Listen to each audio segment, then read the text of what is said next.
Pasukan Israel dilaporkan telah mengambil alih penyeberangan Rafah di perbatasan Gaza dengan Mesir usai pasukannya bergerak pada Selasa 7 Mei 2024 malam hari. Penyerbuan dimulai oleh aksi manuver pesawat tempur Israel menggempur rumah-rumah pemukiman di kawasan tersebut. Pengambil alihan itu ditandai oleh kehadiran tank-tank Israel di penyeberangan Rafah yang berbatasan dengan Mesir. Serangan ini terjadi setelah Israel mengatakan akan melanjutkan operasi militernya di Rafah, bahkan setelah Hamas mengatakan pihaknya telah menerima proposal gencatan senjata di Gaza yang diajukan oleh mediator Qatar dan Mesir seperti dikutip dari Al Jazeera.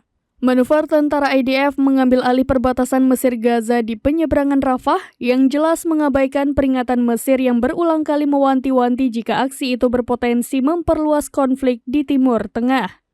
Sejak perang pecah, Mesir membangun tembok perbatasan beton yang tingginya 6 meter ke dalam tanah dan atasnya dipasangi kawat berduri. Mereka juga telah membangun tanggul dan meningkatkan pengawasan di pos-pos perbatasan.